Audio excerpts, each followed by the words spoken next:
Okay, so this might just be the most weird romance movie coming from the 90s.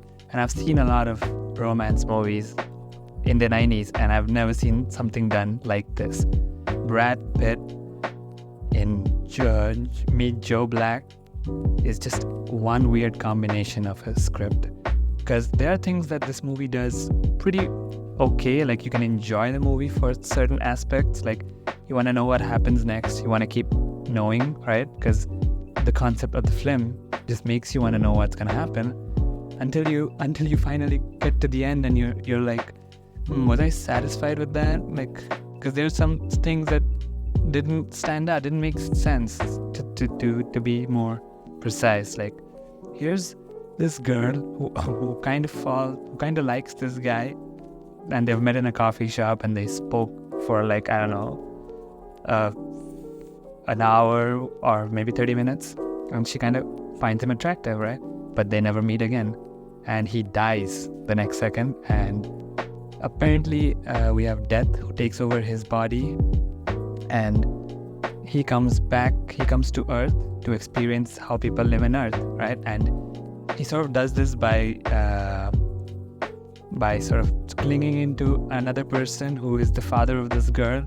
And he says that, well, you're about to die. I'll give you some time to stay alive as long as I enjoy my vacation on Earth. So Death is basically having a vacation on Earth before killing this old guy who is the father of this girl, right? So she finds him again, and he is not the same guy from the coffee shop. He is Death on just he stole that guy's body. And she does not know that, right? She thinks that it's the same coffee shop guy, and she realizes that he's acting a little weird, like, very robotic, non-human like. And throughout the movie, she still finds him attractive. She still gets very attached to him, and in the end they fall in love. She falls in love with Death, not the coffee shop guy. Like, sure, she might have liked the coffee shop guy, but throughout the movie she likes this quiet, innocent looking man who acts like a robot and does not know how humans work, right? So she falls in love with Death. The problem here is Death cannot live with a actual person forever. He has to go back to where he's come from. He cannot live in Earth. So obviously I was like, how are they gonna handle this?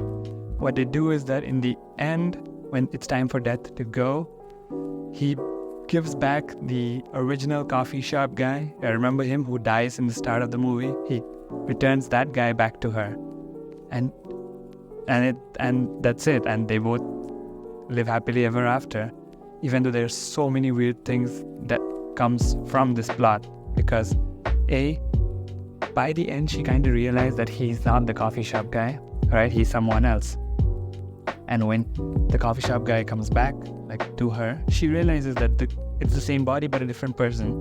You can clearly see it in her face that she realizes this fact, and she just pretends to be okay with it. I don't know why. She doesn't ask him anything, and she just like, okay, yep, this is how it is. Like, maybe there's something symbolic happening here that I do not understand, but I found this, like, in reality this would not happen this way, right? She would definitely be like, wait, where did you come from? Are you the coffee shop guy? What's happening? You know? And the fact that she knew that she was in love with Death and not this guy, and then pretending to, like, still be in love with this guy, like, that's another weird thing that I found, like, didn't work out. Other things that didn't make sense is that if Death has done, like, he says in a line in the movie that he's done this infinite number of times, like killing people and like taking people who are about to die, because he's Death himself, and he's been doing this for a long time, which means that he should also know how Earth works, how the people of Earth work, right? Like, I'm sure this is not his first time in Earth. So why does he pretend to be like? Why does he pretend that this is his first time in Earth? It makes no sense. Like, he should have been familiarized with all of the mechanisms of how humans work and interact with each other. Yet he pretends to be very, like he's a ghost, right? He's a new man who's never seen another man or spoken or has any social interaction, even though he says he's done this infinite number of times. I don't know if he's had vacation, but I'm sure he's had people that he had to take along with him because he is death, right? That's his work. And sort of taking all of this aside, I still did find the movie interesting, right? Like throughout the movie, I was like, this is actually interesting. Like I like Brad Pitt's performance. He really sold it as this innocent looking death character. And I also liked the female lead. She was very pretty. And oh my god, I had no idea, but she was actually in another movie starring Jackie Chan. It's called the Redalian or something. I have no idea, but I remember her face from some other Jackie Chan movie. And yeah, that's about it for the movie. Like, it has those elements of the 90s that make you go, yay.